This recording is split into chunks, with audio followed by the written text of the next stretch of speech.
Hello, Mark. My name is Frank, and my student number is S0341026. I'm a junior. Now I'm going to read a transcript of the speech. Kelli Jean Drinkwater.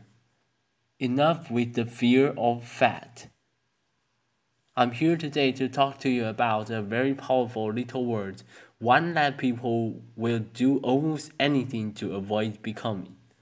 Billion-dollar industries thrive because of the fear of it, and those of us who undeniably are it are left to navigate a relentless storm surrounding it.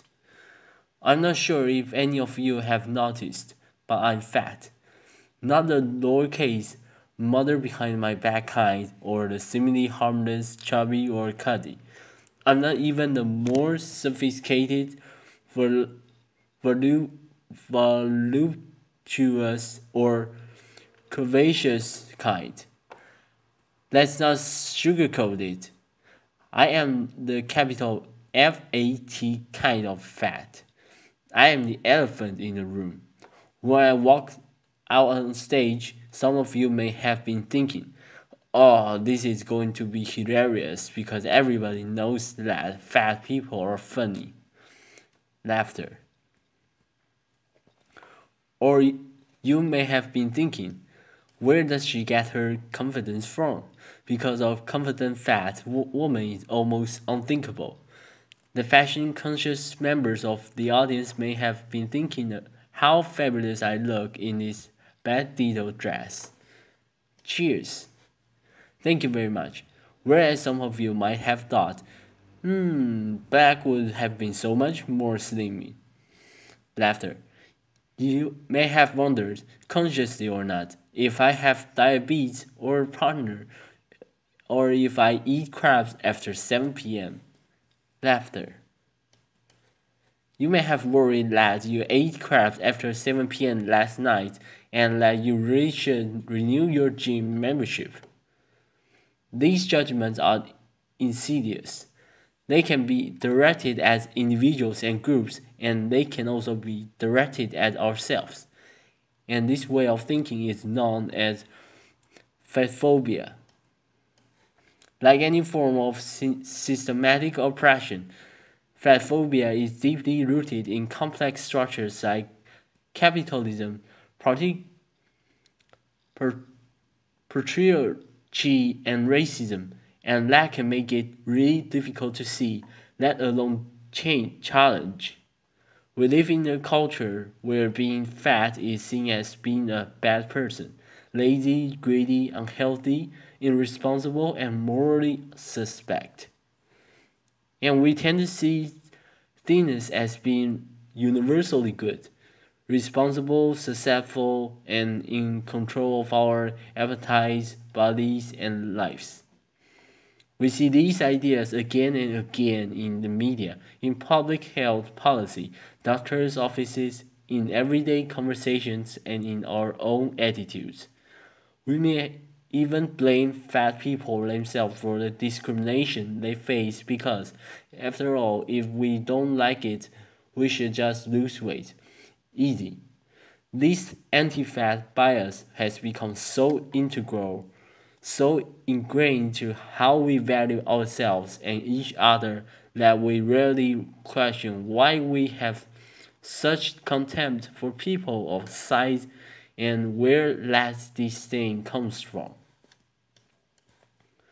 But we must question it because the enormous value we place on how we look affects every one of us.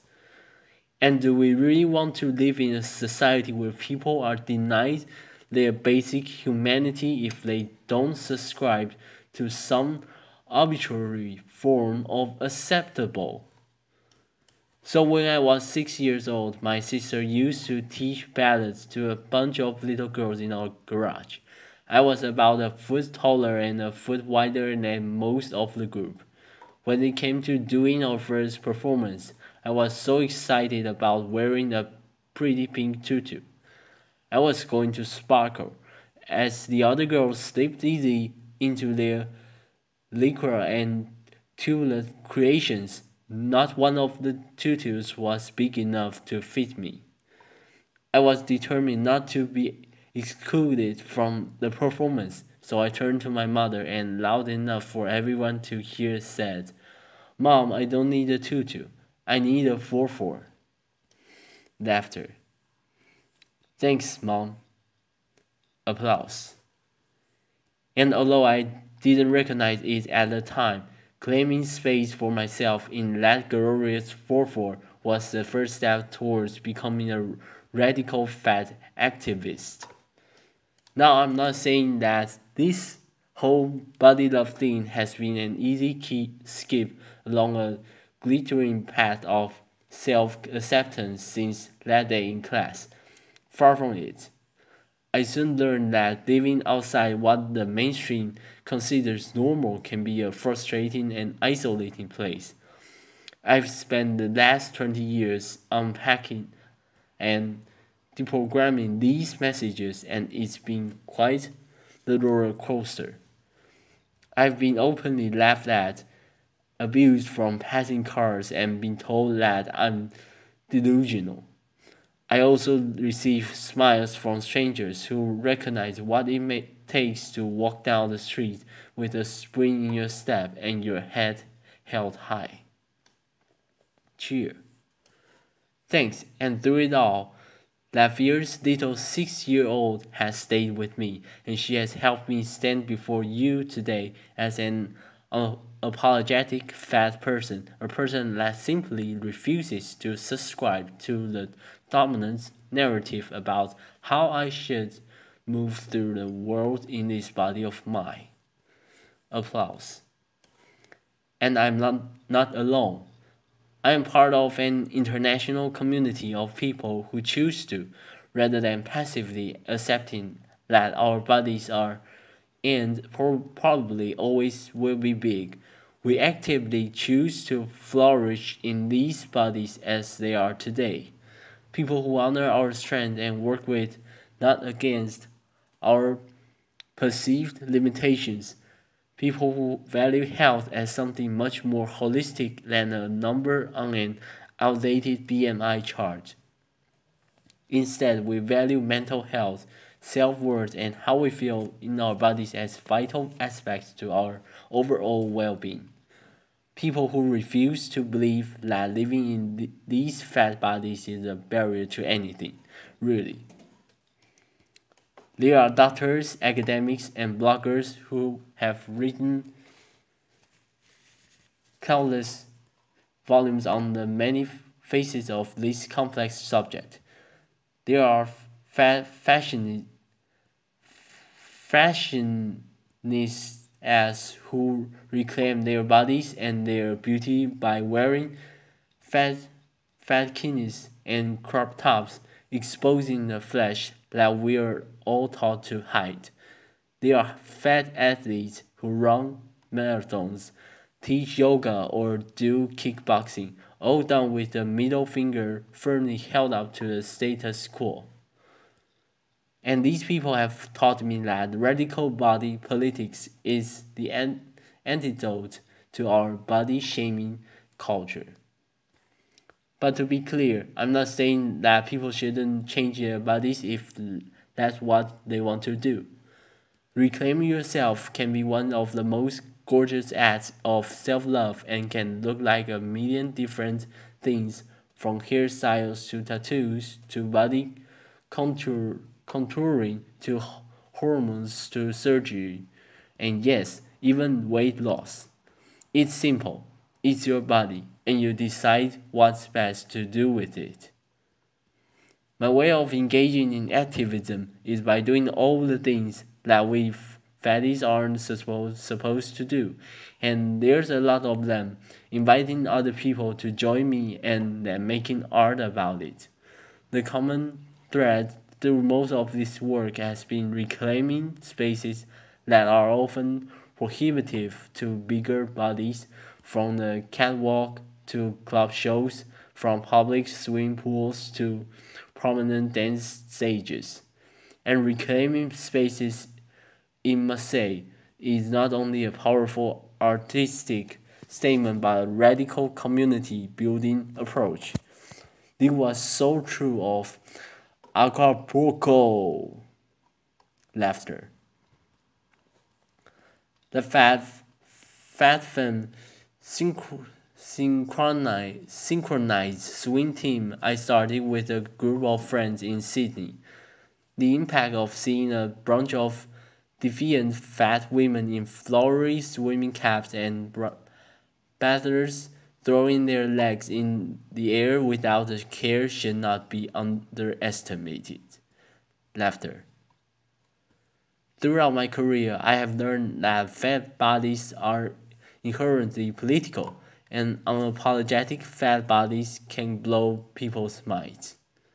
When director Kate Champion of acclaimed dance theater company Force Majeure asked me to be the artistic associate on work featuring all fat dancers, I literally jumped at the opportunity. And I mean literally. Nothing to Lose is a work made in collaboration with performers of sides who drew from their lived experiences to create a work as varied and authentic as we all are. And it was as far from bad as you could imagine. The very idea of a fat dance work by such a prestigious company was, to put it mildly, controversial because nothing like it had ever been done on mainstream dance stages before anywhere in the world. People were skeptical. What do you mean, fat dancers? Like size 10, size 12 kind of fat? Where did they do their dance training? Are they going to have this stamina for full-length production? But despite the skepticism, Nothing to Lose became the sell-out hit of Sydney Festival.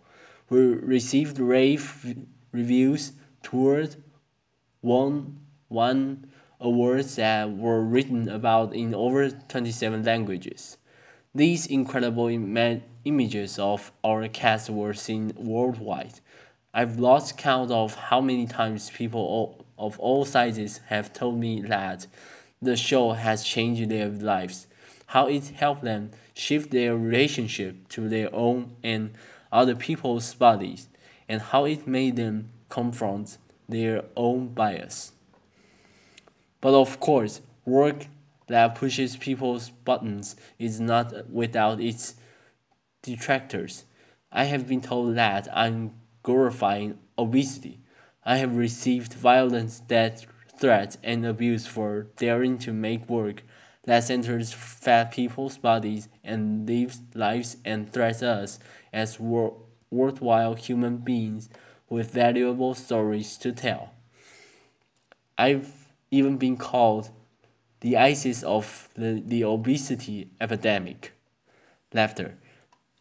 A comment so absurd that it is funny, but it also speaks to the panic, the literal terror that the fear of fat can evoke.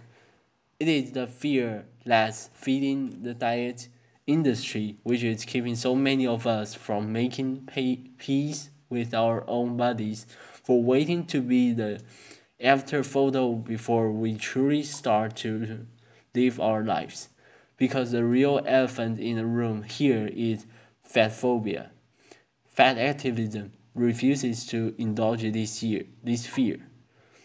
By advocating by advocating for self-determination and respect for all of us, we can shift society's reluctance to embrace diversity and start to celebrate the myriad ways there are to have a body. Thank you. Applause.